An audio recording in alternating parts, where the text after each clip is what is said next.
we just go like this. We start in a regular position, jump to it, and then turn to it quickly. And now by compressing time, I force the athlete to find optimal length because the pressure of time put his body, it made his body care. It's like, whoa, if we don't get this right, we're going to get hurt.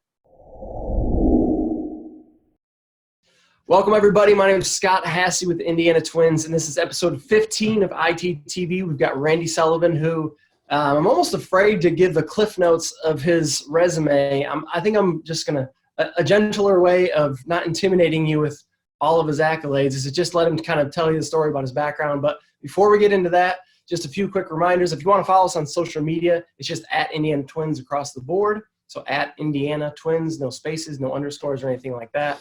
Also on YouTube, it's just youtube.com/Indiana Twins. We upload all of these up there. We put in timestamps for everybody. So if there's a topic that you want to go back to and reference, you can just look in the show notes underneath. Or if you're just curious what's in there and you missed some of it, we'll kind of be able to get all the topics on there. If you want to email us, it's indianatwins@gmail.com. It'll probably be me in there responding. And then I want to give a quick shout out to one of our sponsors. It is Ray Skillman, Hoosier Ford. So right now we're not playing any games because of what's going on in the country. So those signs that we've got out on our fields, we're not getting any eyeballs. So I want to give a quick shout out and thank you to our sponsors. So just a quick overview, and then I'll hand it off to Randy. Just going to go over a little bit of his background. We're going to talk about learning, assessing athletes, training, and then, of course, pitching. So although this guy has had over 315 arms, reach over 90 miles per hour, it's not all about just throwing a baseball. There's a lot more to it, so I'm excited to dive in. So, Randy, if you can kind of just jump in and tell us a little bit about your baseball background. All right. So can you hear me okay? Oh, yeah. Good? Okay. So, all right. So here's my story. I played baseball at the Military College of South Carolina, the Citadel, the only military institution to ever make it to the Division I College World Series in 1990. Nice. 4 years after I graduated, so they had to get rid of some guys where my coach told me that I led the league in insignificant hits. That was my claim to fame there. And after there, I was there on an ROTC scholarship, and I went into the military, and my first job, I was a nuclear missile launch officer. My job was to manage, to be prepared to launch your nation's nuclear weapons arsenal, which is a frightening thought that the 22-year-old me was entrusted with that responsibility. And while I was there, I found out about a program where they would send you to physical therapy school. The military would send you to physical therapy school. So I went to Fort Sam Houston, Texas, and San Antonio and got a degree in physical therapy, and then became a physical therapist at MacDill Air Force Base in Tampa, Florida for 3 years. And my kids were getting to be baseball age, and I was coaching, and decided to not travel anymore. Having been an Air Force brat my whole life, I was like, I didn't want my kids to travel that much. So I got out of the service and opened up a private physical therapy practice in Brandon, Florida, right outside of Tampa. And that was in 1993, or actually 96. And we've been doing it ever since. And when we started our baseball venture about 2008 with a place called the Armory, my son was the prototypical left-handed pitcher who 78 to 80 miles an hour, incredible off-speed, pinpoint command, couldn't get a scholarship because he didn't throw hard enough. And I didn't know that was a thing. I didn't know that you had to. I just always told him, throw strikes, win games, get outs, and chicks will dig you and coaches will want you to be on their team. And it turns out neither one was true. So they only like the guys that throw hard in both cases. And so we ended up going out, researching a lot and trying to put some ideas together. When I first asked the baseball people, how do you teach someone to throw hard? They said, you can't, it's impossible. It's just a gift. It's genetics. And I'm like, come on, man, it's a movement. I'm a physical therapist. I teach people how to move all day long. Maybe I can't get them to, become elite, but I think we can improve it. We can make it better. We just need to understand the movement better. But the problem is all the so-called experts, they really, what I said, it wasn't right. It was wrong. It didn't make any sense to me. It's like we were saying these things that were passed down from one generation to the next. And some of it I began to question, like, what? This doesn't fit what I believe to be how the body works. And ended up going out to visit Ron Wolforth at Texas Baseball Ranch. And he said some things that really piqued my curiosity. And we started traveling down that road. My son got better. He got his college scholarship. He went from 78 to 93 when he got out of JUCO after 2.5 years. And I mean, and then we quickly realized that the same things that we were using to help him get the throw harder. We're going to help these guys stay safe and healthy. We had sort of attracted all the local baseball players into our physical therapy practice because, you're out there coaching and someone says, I'm hurt, I need physical therapy. Well, you're a physical therapist, and they would come here. And that's when I began to really question the traditional return to throwing program, the idea that injuries were due to workload and that you had to rest to get better, that it was overuse, everything was overuse. And our guys started getting better, and eventually our players kicked the door down for us. They got so good that people started asking questions about who are these guys, and pro teams started coming by. And we'd still been working a lot, became really good friends with Ron, and we had this idea that, hey, maybe we could form this consortium, sort of this collaboration, and I would handle all the injured people in the consortium, and then the performance-based stuff from around here. And it sort of just spiraled into this thing, and then it was going well. And then in 2015, he and Jill sat me down at the coaches boot camp in the front row and watched me marvel as Franz Bosch gave his talk, which kind of changed my world. And it just sent me down this skill acquisition motor learning path that has been just this just scorching inferno of information that I've learned, and has changed the way we train our players, and really caused an explosion in player development around here. And people noticed, and they started coming around and asking a lot of questions, and we began to synthesize it into a process. And I've written a few books about things that we work with, and it's just been such a wonderful ride to be able to study and research and meet all these families and encounter all these players with dreams and hopes and aspirations, and sort of serve as their guide as they go toward that. As a teacher, as a coach, your passion is, I want to help people improve their lives. I want to empower them to make themselves better. And there's nothing more rewarding than that, when you get to play that role and then watch them take off and achieve their dreams. And so we ended up here. And so now we're in this big 8,100 square foot place here, getting ready to build our new facility as soon as we can get out of this crisis and get the economy back on track. And it's been just incredible how many people have just so graciously allowed us to work with them, and then been willing to share information and seeking out some of the knowledge that we've been able to collect over the years. It's a lot of fun, really humbling too. Yeah. Well, it's been one of the, and this might be a little bit different because I liked how you were phrasing or kind of talking about how you get to see guys along their journey. So this might be something that you saw that was really touching or cool or awesome or incredible, where you got to see someone grow, or just being in the presence of someone, or having a phone call, or being on the field. Like, what's been something where along your journey, it's been just like, wow, you look around, this is something. I'm going to tell you the pivotal moment in my life as a coach and as a father and as a teacher. My oldest son was 10 years old, and he was looking for someone to help him coach. 10-year-old, they were looking for somebody in Little League to help coach. And I thought, well, I played a little baseball. I know a little baseball. And so I started reading all these coaching books, and I was going to be into this team building thing. And so, they do the draft like they always do. And you have and at our league, the kids that got cut from the 11, 12-year-old league got moved down to the 10. They could play in our league too. And so, you have the draft. They get a few ground balls. They get some fly balls. They get 5 swings, and they run the bases. And you get your spreadsheet, and it says, you give them a grade of 1 through 5 each player, so you can go to the draft and pick the best players. And then they had this notes column on the side. You can take notes. And so I had 2 codes. I had a code for, I would watch the parents during the draft. I had one code that was called, it was labeled GLM, and that was good looking mom, right? And then, and then I had another code that was DIA, and that is dad is, A.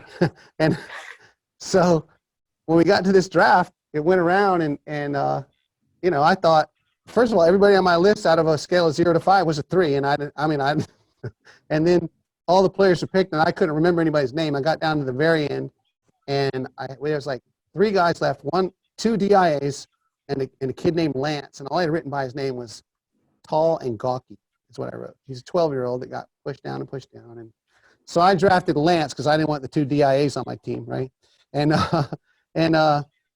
so we started practicing, and we were pretty good. And I was practicing. I was finding places to practice 3-4 days a week, and I was doing all these cool things. But it became really obvious that Lance had never played baseball. Like, he's in Florida. He's 12 years old.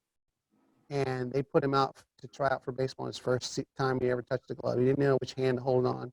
First time I ever hit him a fly ball, it hit him in the face. And I was like, I remember going home and talking to my wife and going, man, how could someone set their kid up for failure? Don't they know that in Florida, these kids have been playing since they were 4 or 5 years old? You could put the kid in Little League Baseball when he's 12 for the first time. And now I was getting frustrated because I got to spend all this extra time with him. I could be working with these other players. It's really frustrating. I was getting aggravated. And to top it off, every time we'd have practice, Lance's mom would be late picking him up. Practice is over at 8, 8:15, 8:30, and I'm just sitting there with Lance. And all the park people leave, and I'm just sitting there like the babysitter. And after a few weeks of this, I'd had enough, man. It was about the fourth game into the season. I'm like, I'd had enough. And I said, tonight's the night I'm going to tell her. I'm going to tell her what I think, right? And so practice ended. Lance had his same old, didn't do anything, just kind of in the way. And the park rangers left, and it was Lance and I sitting on a picnic table under one little parking light, one little light. And he was really quiet. He didn't say anything. And I'm shuffling papers and trying to look at physical therapy notes in the dark. And finally she comes rolling up and her car lights are off in the distance. She comes walking really fast across the parking lot. And I was about to lay into her and say, who do you think you are? I'm not your babysitter. I got a life. You're taking advantage of me. And how dare you sign your kid up for Little League when he doesn't know how to play? You've set this boy up for failure. And she stopped right in front of me, and she was apologizing profusely. And as soon as I was waiting for her to take a breath to tell her off, and she stopped, and mid-sentence, she looked at me and she said, Coach Sullivan, I just want to thank you for all you've done for Lance. He comes home every night, and this is all he talks about. This is all he can ever speak about is how great you are and how much fun this is and all the kids he's meeting. She said, a year ago, Lance's father committed suicide, and Lance found him in the bedroom. And he was so devastated by the event that for a year he hasn't come out of his room. He's been a recluse, and I was driving past the ballpark one day and I saw the sign and it said Little League tryouts, 2 weeks. And I thought, wow, maybe that'll be a really neat chance for Lance to get out and meet people and have some fun. And she said, I'm so thankful he's brightened up and he just talks about all the stuff you teach him every single day. And I was like, man, what in the world? Who am I? And I thought, how bad do I suck as a person? How dare I have the audacity to look at them and know anything about their situation, about who they are and where they came from and why they signed up and what they're looking for out of this experience. I had made it all about me, and it wasn't about him. And at that moment, there was a change in me. I was like, wow, I have got this wrong, what my job, what my role is here. I'm the guy, man. I'm the hero of this story. I need to impact people's lives, and I need to meet them where they are. So that next practice, I kind of redoubled my efforts, and I'd keep Lance after hitting him tennis balls to try to get him to catch fly balls. And we went through that season that year. We were 16-0 going into the playoffs, and we were really good. And Lance never got a hit. He never caught a ball, right, the whole year. But he was out there, and I kept hitting him balls after practice and everything. And then we got into the park tournament, the big park tournament. We're in the semifinal, and we're in trouble. The bases are loaded, and we're up by 1 run. And they hit a fly ball to right field. Well, Lance is in right field because he got to get his 2 innings in, right? And he runs to his left, and he runs to his right, and he stumbles, and he falls. And I'm like, oh, this game's over. We just lost. And Lance sticks his arm and catches the ball. And we won the game. We won the tournament. We won the league. And after the game, it's all I could do. I couldn't say a word. I just had the ball. I said, game ball. Lance, just way to go. And that moment changed me deeply. I mean, it still affects me today when I talk about it. And our mission here, our ethos at the Florida Baseball Ranch is every player, man, meet him where he is, find out what he needs today, and give him your very best, no matter what you feel like, no matter what kind of day you had, no matter whether you like him or his parents. You coach that child. You coach him anyway, right? You coach her anyway. If they're entrusted to your tutelage, if they're in your purview, it is your responsibility to find a way to connect with that player and teach them. And that has been the driving force for the Armory, and it's been the driving force for the ranch, it's been the driving force in my life since that moment when I realized that, man, this is not about me or the coach or about us. It's about helping these young men and women reach their dreams and achieve. And hopefully, you know, they're all going to be beer league softball players at the end of the day, right? We're all going to eventually. And what they become is far more important than anything they could ever achieve. And that's sort of been our mantra. And the journey, to share that journey with someone and watch them grow. And even if they don't make it to the highest level, to know they walked away doing everything they could to get where they wanted to go, and that they feel they're fulfilled, they're self-actualized, that they feel like, wow, you know, maybe I didn't make it all the way, but I gave it a good run and I got nothing to be ashamed of. That's been great. Thank you for sharing that story. That I've never heard that story.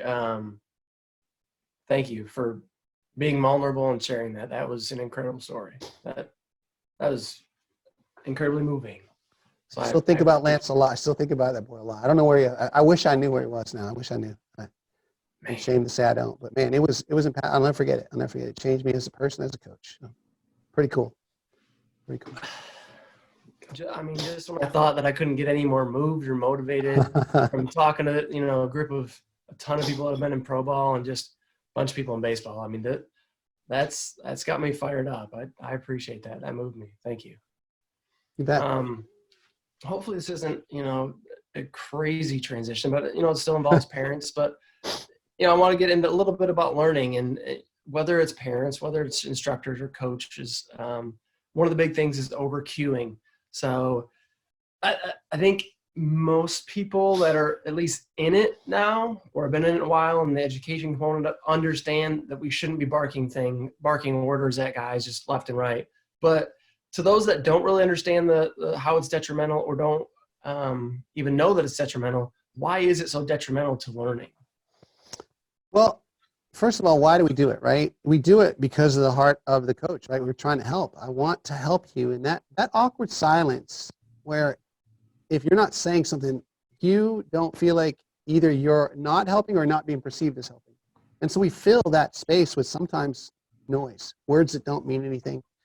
I always make this analogy. We used to, in our physical therapy practice, we get people coming by selling this and that and the other thing. And people come by and they say, hey man, I want you to put these foot pads under your feet, and they're gonna they're gonna change your life. And you step off of them, they got different colors on them. I go, what? And they say to me, well, that's removing the toxins from your system.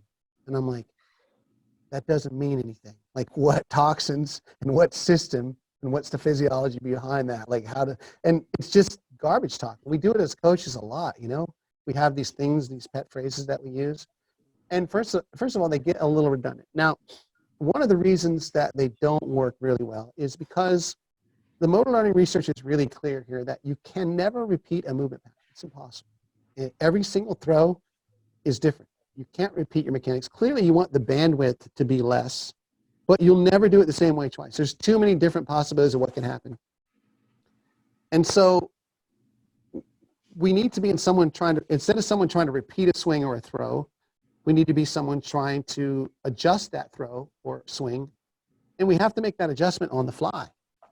And when you measure the amount of time it takes for a neurologic impulse to go from your brain to your muscles and back up to your brain again, the math doesn't work. There's simply not enough time for all of that information to exchange hands by way of conscious thought. So we can't think our way through a movement. You know, you can't think your way to how you're releasing the ball. It happens too fast.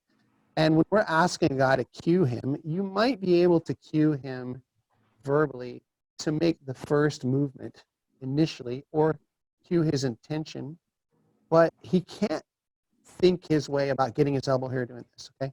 And so as I've studied Franz Bosch, what I've learned, and this is what our coaches certification course is going to be centered around, May 8th and 9th, and we're going to be doing that live stream. So anybody that wants to get involved, just go to floridabaseballrange.com/coach. And it's going to be 2 days of explaining that the body's only interested in three things. It wants to protect itself. So it's survival and thriving. It wants to, you know, it's the survival of the fittest. It needs to accomplish important goals and save calories. It wants to, number one, avoid injury. It's going to protect itself at all costs. So shear forces where joints are not aligned and we're creating shear forces on tendons, ligaments, and muscles, and not using them the way they're designed. It hates extremes of motion. It doesn't want to be in large, like big separations of motion. It doesn't like to be at the end of its available motion. So it's interested in the first thing was what Franz calls minimal jerk, minimal shear forcing. The second one is minimal joint motion. It wants to stay in advantageous positions. And the third thing is it doesn't want to burn calories trying to think about what it's doing. It needs movement rules or patterns or options that it can use sort of universally, that it doesn't have to think about, more generalized, right? And when you understand that it really becomes clear that words are the last thing that we would want to use. If I give you a verbal cue and I say to you, hey, you're flying open, you know, what does that mean to you, Scott? What does it mean you're flying open? To me, I mean, it could be my elbow, it could be my glove, it could be my shoulder. I understand exactly. Yeah. My point exactly. Like if I say you're flying open, is it if I'm at your shoulder and you thought your hip, and so first thing you have to do is you have to assume that you and your player are on the exact same page, like you know exactly what you're talking about. And then you have to assume that he can process that information and change the thought into a movement in the amount of time, and you can't. It's impossible. And so it's not that we never cue. Okay, it's not that we never use verbal cues. If you're trying to describe initially what's going to happen the first or 2 or 3 times, so just to get a sort of a conscious awareness of what we're trying to do, then it's a good thing. And it's just that cues are the most corruptible form of guidance. You know, the body doesn't have time to think. It has to, in time compressed situations, the only thing that can make a body move is the sensory information it gathers as it's moving, what it sees, what it feels, what it hears, what its proprioception or its vestibular sense tell it. And beyond that, nothing makes the athlete move. So instead of telling him what to do, it's a more effective means of teaching to manipulate that sensory environment, to change what he feels. Instead of throwing a baseball, put one of those clubs in his hand, make something feel different. Instead of throwing on a level surface, tilt the surface, change what he feels, change what he sees, cover an eye. We do that a lot of times with guys with big head yanks. We'll cover one eye and say, you got to look at that target, but throw that way. Guess what? If you turn your head, you can't see that target anymore that you're supposed to be looking at, so you stop yanking your head. You change what he sees. You manipulate the sensory environment so that he's able to explore and experiment and find his solution. And that's what this thing they call self-organization is, which gets a bad rep, because when you talk about self-organization, it sounds like we're just throwing the ball out there and going, I figured it out, you know? But it's not. It's about creatively having a giant toolbox full of ideas and then manipulating the sensory environment so that this body is encouraged to choose the pathway we want it to go to. And verbal cueing is one way to do that, but it's probably the most corruptible way. It's probably the one that's easily the most misinterpreted and the most misapplied. And with our new coaches, when they get here, we kind of constrain them. We forbid them from verbally cueing a player for a month before they start. Like when they're not allowed, they have to find a better way, because everybody can cue. Everybody can come up with their pet cue. But if we take that away from them for a month, and then we have to make them be more creative, it's really helpful for them to grow as a coach too. So. Oh, I love that. How did you, I mean, did that come natural where you kind of recognized I shouldn't be over cueing, or did you used to mess that up as well? I mess it up all the time. I had all these things, you know. One of my favorite was when the player would fumble the ball, like he was going to throw and he tried to be too fast and he didn't get the ball, his glove dropped the ball. I'd say, you left the baby in the car. You got to take the baby in the store. You can't leave the baby in the car. And people are like, I don't know what you're talking about. You know, can't leave the baby in the car. Okay. And I use all kind of cues like that, right? And then I sat down there at the Texas Baseball Ranch, and Franz Bosch sat in a room with 300 coaches who make their living telling people what to do, watching them do it, tell them how to do it better, and then watch them do it again, right? That's what we do as coaches. I watch you do something, I tell you how to do it, and I tell you to do it better. And he said in front of all these guys, the first thing this little diminutive Dutchman said in front of all these macho coaches was, he said, the body has very little interest in what the coach has to say. And I was like, you could have heard a pin drop. People are like, well, what do we do if we don't talk? We don't And that's a misinterpretation. It's not that we don't talk. It's just that the body needs loud information, but it needs loud sensory information. It doesn't need loud words. It needs loud stimulus. And the body reacts better to information about forces that it's exposed to than it does about postures that it's placed in, right? So we always give verbal cues about positioning, but a better way would be to have the joint or the tendon or ligament exposed to forces that encourage it to move the way it wants. It's much more receptive to inertial cues than it is for postural cues, awareness. So, and the other thing is that when you're teaching a high intensity movement and you teach it in slow motion, it doesn't necessarily transfer over. So a lot of these slow motion things that you see where guys using pipes and teaching people to move their pelvis slow, it doesn't necessarily transfer when they're moving quickly. And so you have to find different ways to teach them how to feel things while they're moving fast, which is really important to give them the same contextual information. The sensory information they're gathering has to be within the context of what we're trying to get them to do. So. No, that's super important because you're right. PVC pipes are super popular right now. And, not that anything's good or bad, but you can't just stick to one implement. Yeah, and I think that maybe there's a place, but it is not, it's not the thing. And people say it creates awareness. Awareness is contextual. Awareness while you're moving fast or awareness while you're doing, Fat Elvis slow motion moves, I don't know. So I think that you have to find a way to improve the context of that if you're going to do it. So. No, I like that. I'm going to add a note when we talk about training to get back to that. And so for those of you that are watching and wondering when we're getting into pitching, I'm trying to kind of set the stage of here's where some people are doing it wrong. Now, how can we do it right? And I think we're going to answer those questions as we kind of move along through the assessment, then the training, and then in the pitching. So kind of segueing into assessing athletes. So when you assess them, you talk about putting them into buckets. Are there specific buckets that get more full with more players where you're putting a lot of guys into these and these ones not so much? You bet. And it really is about having a process. See, you mentioned to me before we started the show that you guys it's really important for your whole organization to speak the same language. And so one of the reasons you assess is so that every coach that encounters that player in the organization has the same terminology, the same things that they're looking at, the same general process, right? So we're not getting this sort of coach-based or guru-based sort of approach. And what that does for your organization, it makes it more robust, more resilient, more resistant to change. Like when someone hires a guy out of your staff, you can quickly get another guy up to speed. You're not dependent on the coach's information. You're dependent on the process, right? Yep. And so the reason we assess is individualization. That's the hallmark of the ranch process here and in Texas is hyper-individualization across the entire spectrum of training every athlete. And that sounds intimidating sometimes. It sounds like, how do we make an individual plan for every player? You don't necessarily have to have an individual. The assessment is standardized. Everybody does the same assessment, whatever that is, whatever you guys decide is important. And then not everybody gets the same grade on the assessment. Everybody's outcome is different, and you use the assessment to build the plan. And that's what we did in the very first set of books we ever wrote, Superhuman series, was just trying to take, this is our assessment. If this happens, then these are things we do.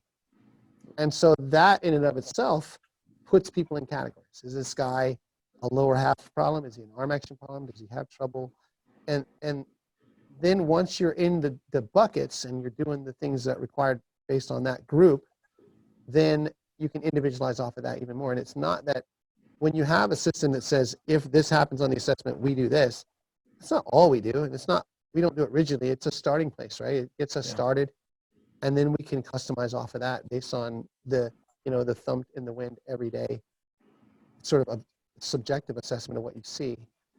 And that's been really helpful for us to give us a standard language to talk within the organization, that we're all making sure that every facet of our training is helping our player focus on what he needs to work on. And one thing about our coaching course, the theme of it is teaching movement, not mechanics, right?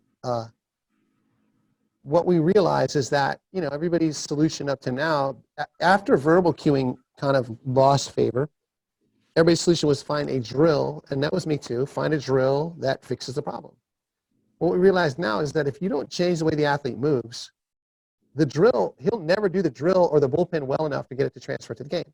You have to change him as an athlete, as a mover. And so we have to use in our gym, we have to work on the movements that he's having difficulty with. We have to work on our movement prep and our warm-ups. We have to work on it in our recovery moves. We have to work on it in our mobility exercises. And everything they do, they've been assessed and they have the information there. All of our assessments are in the computer on an iPad. We have dozens of iPads all over the floor. They call up their name. Their plan is there, whether they're in the gym or in the bullpen or wherever they are. Their plan is at our fingertips, and their assessments are at our fingertips, which is very helpful. And, we can collect that information in seconds, really. Just in 3 or 4 minutes, we have all the information we need. And then the original plan is templated to write itself. The computer puts the person in the bucket for us, and then we kind of individualize from there. So it's really important to have that language that you're talking about. My follow-up question, and I'm going to preface it after I ask the question, is to what extent has your assessment evolved over the last 10, 12 years? So my preface is, I think I speak for most coaches where your background's probably not in movement and maybe not in kinesiology or physical therapy like yourself. So for me, I know 10, 12, 15 years ago, starting out and getting into coaching, I was like, okay, how does the body work? I'm trying to learn from all these smart people and piece things together. And as I learned more, I would add to my assessment. I'd learn more and I'd tweak my assessment. I'd learn more and I'd maybe redo most of my assessment, and it constantly evolved. So how has yours evolved? Has it evolved a ton? Because I know you've got that better background with an understanding of how the body has worked, for the last few decades. I'm just curious how yours has evolved. How do you keep track of it? When I wrote Superhuman, which is a terrible title, by the way, I regret that title.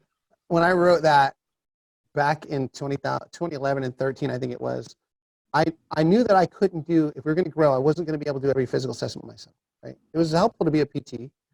And so I wrote an assessment that layman could do, and I gave the staff guidance, and I put it in the book. It's basically an outline of our process. And what I found early on was I was collecting information, a lot of information. And as the years went by, if it seemed like everybody got the same score on the test all the time, we don't need to test anymore. It's okay. It's irrelevant data. And then we started looking at things and going, okay, what's the point? Why do we have this? And do we do anything with it when we have it? And over the years, we've really trimmed it. I mean, the evolution has been, we've added a few things. We've taken away more than we've added. And now our physical assessment, not our detailed one that we use on the higher level players or the injured players, but our just screening. Because the thing is, you're not a physical therapist. You're not trying to screen for injury risk. You're trying to screen to see how the body likes to move, right? Mm-hmm. And so it's a few simple tests to determine how does this athlete like to move. So we can make sure that his hardware, which is his physical structure, some we can change, some we can't. If it's stretching, we can do, but some is just the bony structure. Like if you have a kid whose hips are right, here's my pelvis. You can see, and we did not take this off of this guy back here. This guy needs a nutrition plan. This is a half of pelvis here. So what we can see here is that if you have hips that the sockets are oriented outward like this, that guy's going to have his toes pointing out just when he's standing around, right? And if you ask him to sit crisscross applesauce on the floor, he'll be able to do it no problem, right? And when he goes to stride to throw, he's going to open his legs up. He's going to love external rotation because it puts the head of his femur right into the socket, right? Then you have other people who have what's called anteverted hips, and that's like me. And in this case, the hips are pointing forward like this. And so those guys are pigeon-toed, right? And when they stand around, they stand with their legs crossed. And when they try to sit on the floor, crisscross applesauce, it's not comfortable. And when they sit in a chair, they sit like the girls do, not like the dudes, right?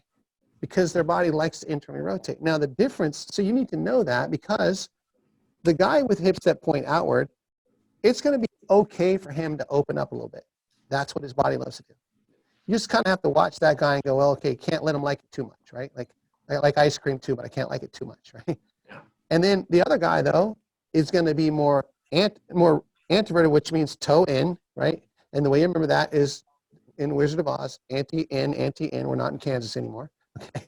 If you're antiverted, you toe in. And then that guy's going to be able to be a little more quad dominant across his body because he can turn his hips around without any problem. He's not going to meet any restrictions. Okay.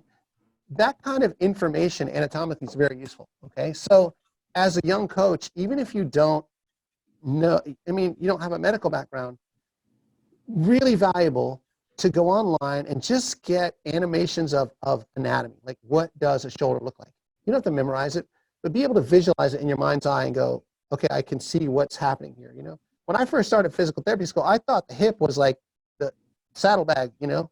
I didn't know that it was the joint. I'm like, oh, hip means the socket and the bod, you know. So you have to learn to visualize that stuff, and it kind of helps you at least have an understanding of how the body should move. So that assessment has changed a lot, and that is sort of our video analysis of our players has evolved a lot. Even as recently as a month ago, we changed it again, right? What we look at when we do a video analysis of a pitcher, and that's because as I read Franz Bosch's new book, I was fortunate enough to edit his, and if you don't know who Franz Bosch is, he's a Dutch motor learning specialist who's probably one of the most preeminent motor learning specialists in the world. And he has this unique ability to connect anatomy and motor learning theory and justify or give us a really good theory about how bodies move based on what the anatomy is capable of, okay? And that's why the understanding anatomy is so important. You don't have to be an expert at it, but to be able to visualize it. But as I read his new book, it became really clear to me that over the years, in the beginning, we were looking for one cue that would unlock the vault. And then we realized it was a little more complex than that. And so, you know, we were so smart and so brilliant that we decided to start looking at several, maybe there's 4 or 5, and that went on. And as it turns out, there's an infinite number of possibilities to make a throw or swing a bat. And the way they interact with one another is unbelievable, almost unimaginable, the different combinations you can have. And so let's say that your most important things are A, B, C, D, and F on your movement screen. You could have a guy who's bad at A and bad at B, and that makes C bad, and then that affects D, and E looks like it's not going to work, and then all of a sudden, bam, he throws in a great F, and it's all better. And so, or maybe he was stronger in B and C, and F was weak, and they interact this way. And so what Franz's new book did was allow us to back up and go, wait a minute. We were looking too specific for a general question. And instead of looking for this 1 or 2 things, now when you back up, the body responds based on the anatomy to some overarching universal principles of movement. And there are a lot of different ways to accomplish those. And that's what we're going to cover in our course is those 11 universal movement attractors and how do they translate into how an athlete moves. And then if you kind of take this more broad approach and say, all right, is the athlete keeping his muscles at the length to be the most stable? And is he taking advantage of some reflexes that his body innately has? It becomes a lot simpler, and it sounds complex, you know, to a lot of people, but to me, complexity is trying and guessing and trying and guessing and getting it wrong and trying again and trying again and trying again. When you get your whole organization speaking the same language and you back up to these more universal principles, it really becomes simple. Now, I don't have to understand why this guy can do it that way and that guy can't, because I understand that they're both finding different ways to meet these universal principles. And, you know, a simple one, for example, is when you're making a rotational movement, you can't go into the sagittal plane, okay? Like if you're rotating and you flex your spine or extend your spine, the body's going to be exposed to forces it can't tolerate. And it's going to put muscles at bad lengths and not be able to stay. And so you watch the guy moving as he's rotating. Is he stable? Or is he flexing or extending? And that simple movement attractor can be applied in so many situations in base running, in fielding, in hitting, in catching and pitching. Now we have a more generalized understanding of how the body moves. And so it really simplifies it for you because you don't have to look for so many specifics anymore.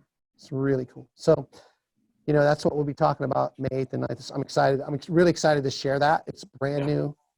I could not stop I couldn't wait for the next chapter to get here as he was asking me to edit the English version of it.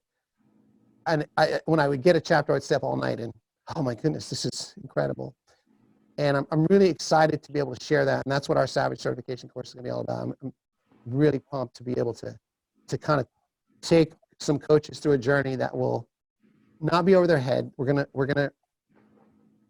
feel like my job in the coaching community is to sort of be the link between, no offense to either side, the nerds and the Neanderthals. Like, I got to link this. I got to take this complex stuff and make it simple enough so that we can all understand it, right? Uh-huh. And so it'll be synthesized down into understandable concepts, which is really big. Cool. So, well, speaking of those two being meshed, we're transitioning now into training it and variable training, which can be pretty complex. So, can you talk a little bit about variable training, kind of what it is and how you guys train it? Yeah, variable training gets a bad rep too, because it sounds like in the beginning people just started doing like crazy stuff. Like, all right, if you're going to do differential learning, just run around, do cartwheels, do flips, throw the ball. But it has nothing to do with the way we actually throw in a game, right? So it has to be variability that takes you toward the goal of throwing or hitting or running better, right? And so what you understand is that we can't tell the body how to get there. There are infinite number of ways to do it. Okay, so let's take hitting, for example, right? The hitting world seems to be focused on, let me try to teach this guy how to make his best swing. Let's get his best swing off. Well, that's fine if he gets his best pitch that matches his best swing, right? But in hitting, you're off plane, off time, off balance more than you're on plane, on time, off balance. Because as pitchers, that's what we're trying to do to you. We're trying to make you off plane, off time, off balance. And so you need to have some things in it that allow you to be able to find stability even when you're not perfect. And that's where we back up and see these universal movement principles. And since I can't predict the sensory environment that you're going to be in, it's best to let you have explored in a lot of different environments. Of course, within a bandwidth of what you might expect, okay? But you need to explore. Like, if you don't know how to co-contract your abdominals and your back muscles while you're rotating so that you don't flex or extend, we need to get you in the gym with unpredictable loads and put you in positions that allow you to experiment until your body goes, oh, I see how you do this. So now the next time you make a pitch, when your timing's off a little bit and you're tempted to do that, your body goes, wait, I know how to do this, and it goes, boom. And that's what self-organization is about. And it is using variability to train a specific universal attractor that is used generally to accomplish a specific goal, okay? Does that make sense? So Yeah. So let's say I got a guy who can't get hip lock at toe off. He can't get his SI joint, his hip joint, to lock in extension here at toe off, which is a really important part of getting optimal length in your abdominals, is to be able to lock the hip in. If it's weak and soft, you'll never be able to get to a good abdominal stretch. And so lock this to stabilize the pelvis. And we got a guy that can't do that, then we need to get him in the gym and let him explore finding that. And what we find is that when you expose him to unpredictable loads or time pressure, his body's forced to find those stability components, those co-contractions that we look for. And so we get our guys in the gym and we just let them explore all these different movements. And without even talking about it, it's amazing to just watch them evolve as movers. And we really didn't have to say a lot, but what we did is we did our assessment. We found out, what is this guy lacking? And then we exposed him to the environment that encourages his body, that kind of forces him to find it. Unpredictable loads and time pressure are your best friend, okay? When the body's exposed to an unpredictable load, it must co-contract to find stability. It must contract all the muscles around the joint or limb. So if you've ever ridden a roller coaster or held a squirming baby or caught a big fish, you co-contracted because you couldn't predict what was going to happen. When you expose your athletes in training to these unpredictable loads and get them in movements that mimic the movements they're going to be finding themselves in the baseball game, they learn to find that stability that gives them the power and strength and the control and the protection that they need to keep themselves healthy and powerful and to be able to control their bodies enough to where the bandwidth of deviations is less. So does that go back to your point about training under maybe a higher speed or more of a time constraint so it'll translate quicker? Sure. So I'll stand up, see if you can see me. So one of the things we want our guys to find the optimal length in their abdominals, right? So people call it hip to shoulder separation, but I hate the term. It infers that more is better, right? And so we have a person that we want to find a stretch, but the bandwidth of optimal for the abdominals and the back muscles is very small. You can get out of the right length really quickly. And so what we want to do is we want to try to help that guy find that. And so one way we can use time pressure, we used to do a drill called a marshal where we would stand with our throwing arm toward the target and turn. And that gave us a nice feel of that stretch. Yep. But we just changed it up to where now we just go like this. We start in a regular position, jump to it, and then turn to it quickly. And now by compressing time, I forced the athlete to find optimal length because the pressure of time put his body, it made his body care. It's like, whoa, if we don't get this right, we're going to get hurt. And so and now let's say you do that in the gym with an aqua ball or a water buoy in your hand, another water sloshing around, you don't know what it's going to do. Yeah. Add time pressure to a contextual movement, and now we can teach that guy to find his abdominals and stabilize that as he rotates so he no longer flexes or extends. And so that's using variability in our training, variability meaning unpredictable, right? And using it to address a specific problem that was related to a general universal movement attractor, which seems paradoxical, but that's sort of where we're going now. Did that make any sense? Is that? Yep, because we used to do those martial drills, and I love that tweak of that. Yeah, it's just a modification of one of the things that Ron showed us 10 years ago, right? So, yeah. Right. No, I love that. All right, let me make sure we're still good on time here. I'm going to skip those. Let's get right into pitching. So I heard you talk in the past about saying getting someone to 90 miles per hour is pretty simple. That doesn't necessarily mean, although it might sound like, but it doesn't mean that it's easy. So talk about that process. What's that look like for a guy that needs to get 5 or 10 or 15 and you tell him it's pretty simple? Like, what is that really going to look like for him? Yeah, a really good distinction. It's if it was easy, everyone would do it, right? It's not that it's easy. The work is hard. Make no mistake. It is hard. And I tell our guys, it'll probably be the hardest thing you've ever done in your life, okay? But the process to get there is simple. First is eliminate your pain. If you have pain or threat of pain, if we take away the body's inhibition because it's afraid it's going to get hurt, then you're going to get an uptick in velocity, okay? And then make you move more efficiently, help you find optimal length, help your body avoid shear forces, help your body avoid extremes of motion, and limit the amount of calories it has to burn processing it mentally, minimum jerk, minimum joint motion, and minimum processing principles.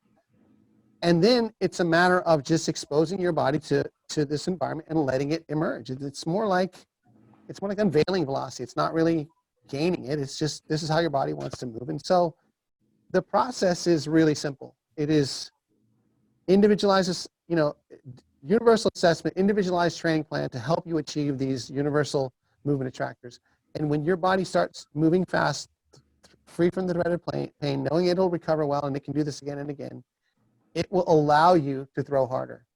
If your body's under the threat of pain, or if you're not moving efficiently to the point where you put stress on connective tissue, right? The body wants to find the most efficient way to move. It wants to save calories. And when you get your muscles at the right length and co-contract them, you save calories. And especially if you don't have to think about it, you're saving calories.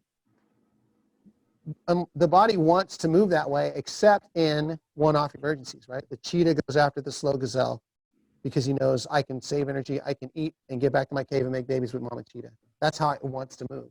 But in an emergency, it'll go after the fast one. In an emergency, the body will turn off the reflexes that inhibit your muscles from hurting themselves and let the mama go and lift the car off the baby, right?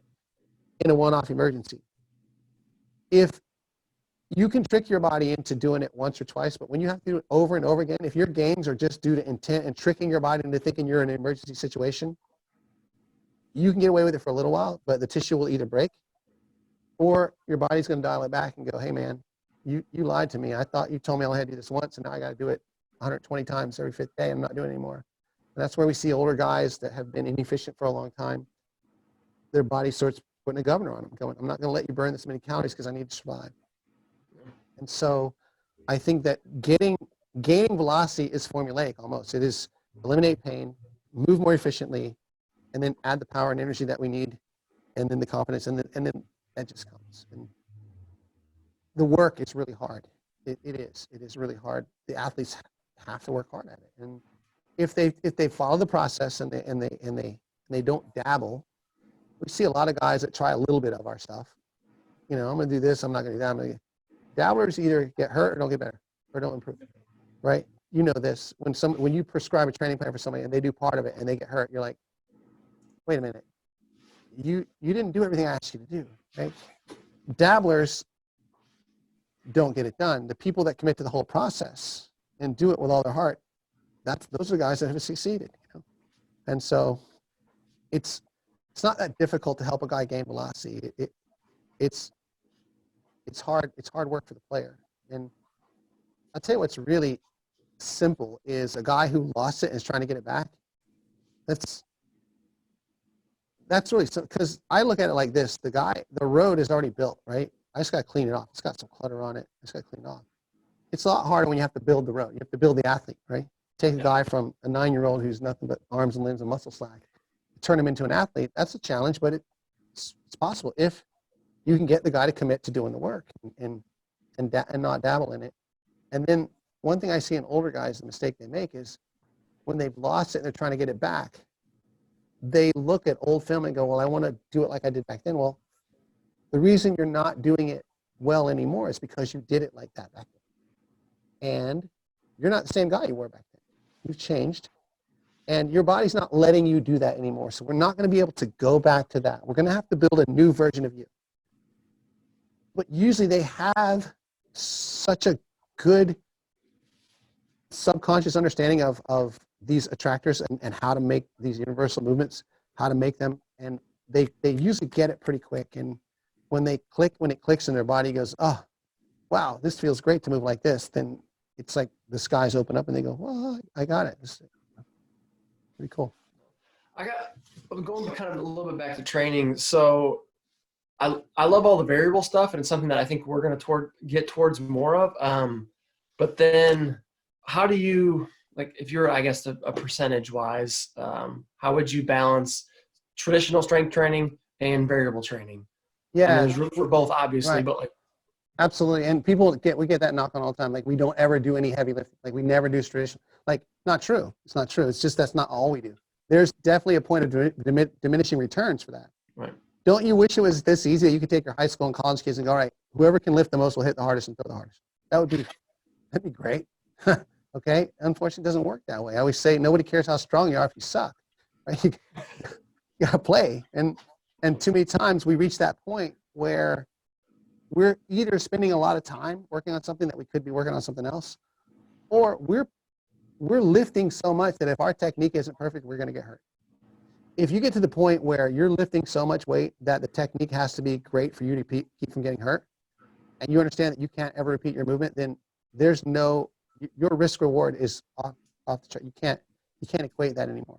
So what we do is we put our guys in buckets, right? We have beginner, intermediate, and advanced. And we add variability. The younger guys that need to get stronger, they do more traditional stuff, but we always splash in some variability, some unpredictable loads for them, okay? The intermediate guys, more like the high school kid who's sort of emerging, he does sort of a blend of traditional and variable training, what we call savage. We call it savage strong and then savage. And then we have the advanced guys, the pro and college guys who, we had a kid in here, pro guy that came in and he's like, I don't know what's wrong, man. The stronger I get, the slower I throw.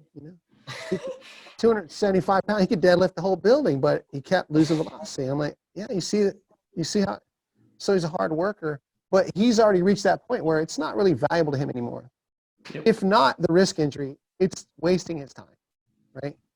And so then you start making that guy, expose him to more unpredictable loads and going variable with him. And we look at variability as load. We're loading a system to get it to adapt. And that's what SAVAGE stands for, specific adaptation through variability and goal-directed experiences. It's an acronym.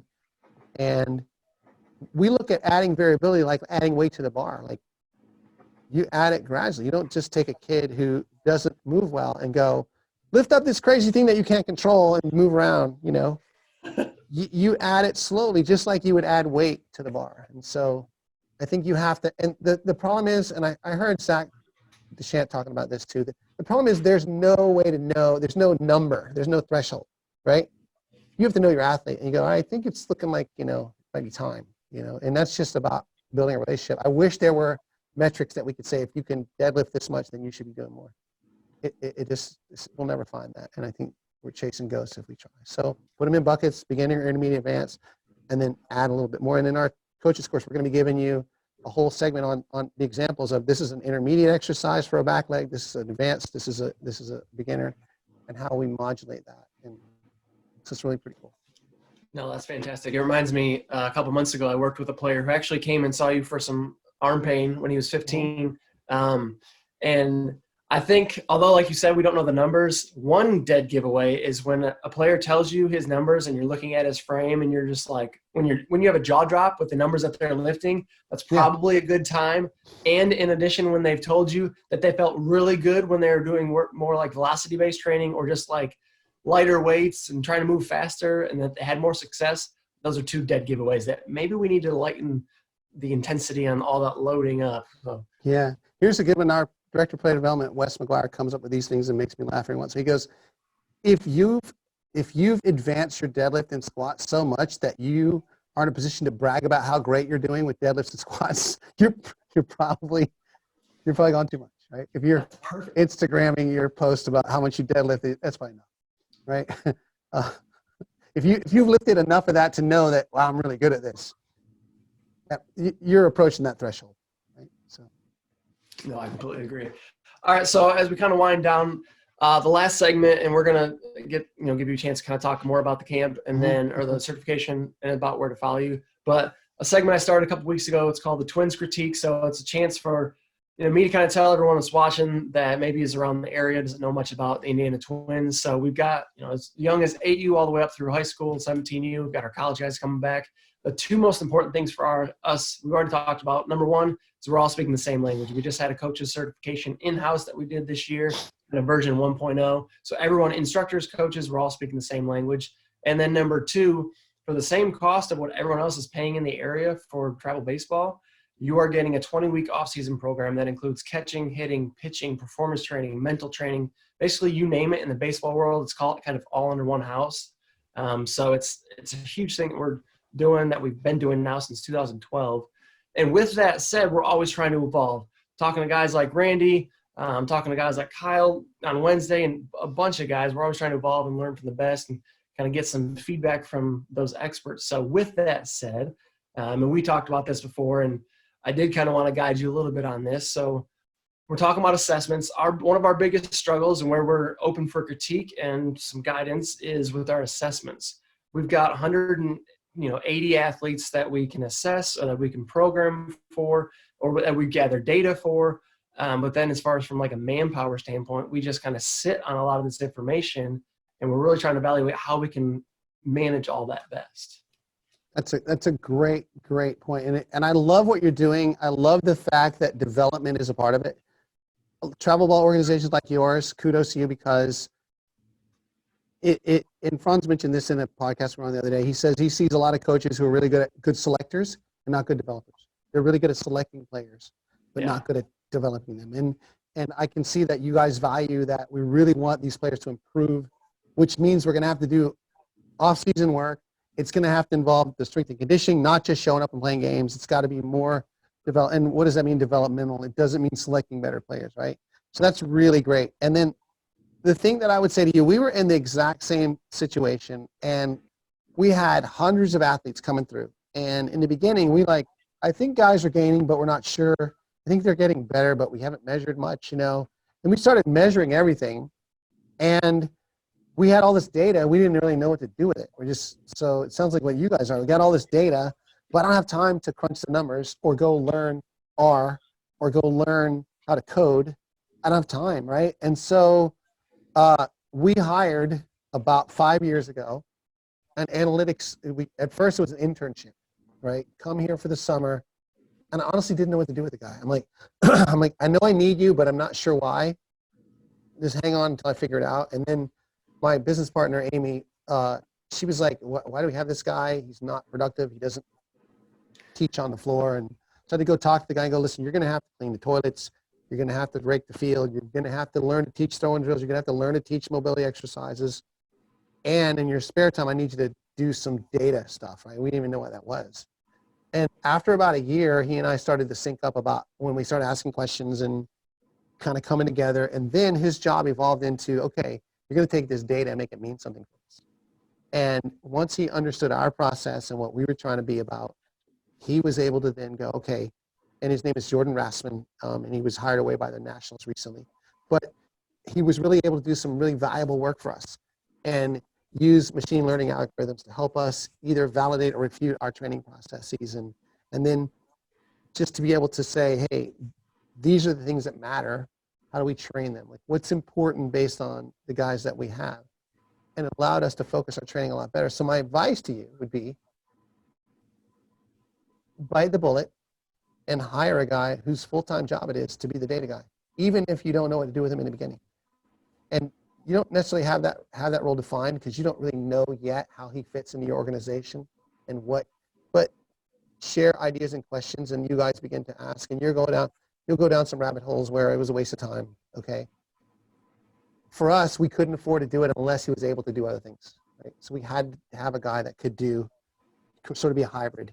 And then over time, once we got more of an understanding of what he could do and what we needed done, he became really invaluable to us. He helped us automate a lot of our systems. He helped us, he was not, Jordan was not only an analyst, he was a designer. He could build an app for us to use on the floor. And so that was really, really valuable. And so I would say hire a guy and make that his job. Use him however you need to, teach him to teach 8-year-olds how to do their warm up, but also have him ready to begin to build an analytics department or an analytics vision for you. And by the time it was done, our guy had some interns that were working for him, and we were collecting a lot of data and doing a lot of research. And I'm not interested in doing research to publish in a journal. I'm a teacher. I don't need to prove through the scientific method that this was better. I think I need research to validate our training methods or refute them and to guide us toward the next teaching thing. Like, what is it? Help us identify what's important.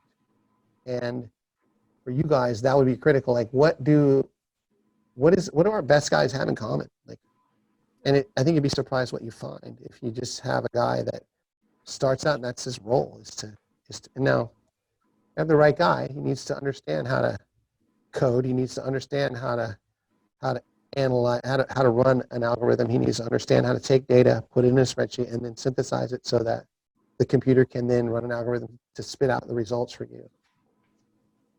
Could I do that? You could do that, Scott. You could, right? Because it's just about learning his language, right? He's not smarter than you. He just speaks a different language than you do. It's a question of whether you want to take time to learn his language. And I decided it was better for me to use my strengths somewhere else rather than burn all those calories learning his stuff. And, you decide, it's just like, do you outsource mowing your lawn? Or, like can you make more money in the time it's cost you to mow the lawn? Or, or are you wasting a whole day? That's a question everybody has to ask, right? Yeah. So. No, that's good. And I dabbled in some, I was talking about a dabbler. I was dabbling last year in that realm. Didn't have as much success, but I actually just recently talked with a few people and I've got some other ideas now that you're kind of provoking this a little bit. So I appreciate the feedback. So with that said, I want to kind of end this with allowing you to kind of tell people where to find you and then what you're most excited with the certification and tell people where you want to go. I'm not getting paid. It's not an affiliate program or something. I just believe in what Randy does and you can tell he's a great teacher. So go ahead. Well, all right. Well, two things. First of all, you find us at floridabaseballranch.com, or you can call us at our really cool 866-STRIKE-3 number, 866-STRIKE-3, 787-4533. And you'll talk to Amy there. She's our CFO, CO, my business partner, and she'll guide you to an individualized plan for whatever you need. Two things are really important. Number one, our coaches certification. I know like the baseball world's inundated with certifications. I hesitated to use the term, but I wanted it to mean something that you came to this course, and so I call it our Savage certification. And we're going to be taking these new ideas and giving coaches actionable plans for how to make this work in your practice and how to simplify it for you. And so that'll be taking place May 8th and 9th. It's going to go from 2 to 6 p.m. Eastern on May 8th. That's a Friday. And then from 10 a.m. to 6 p.m. on the 9th. And we'll have a 1-hour lunch break on that Saturday. And you can sign up for that at floridabaseballranch.com/coach. We'll be live streaming. This is actually, we don't do this for every podcast. This is set up for our presentation, for our presentation next week. And then the other thing that we have is that we understood that it was going to be a while before our players could get to us. And we've never had a remote training program. We had remote training if you had been on our site before and seen us. But we never had remote training for people that couldn't get to us, that had not been here yet.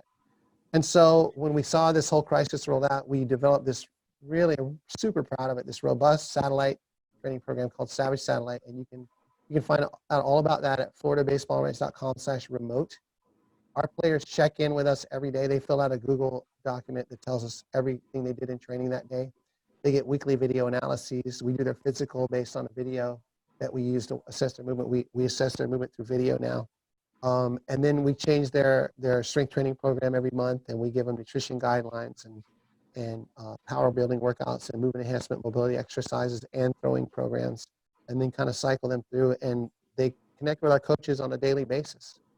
And that's been really incredible too. And people can sign up for that. If you're not able to get to the ranch, you want to know about our process, floridabaseballranch.com/remote, REMOTE. You can sign up for those. And so I appreciate you letting me kind of shamelessly plug those two things. We're pretty proud of those programs.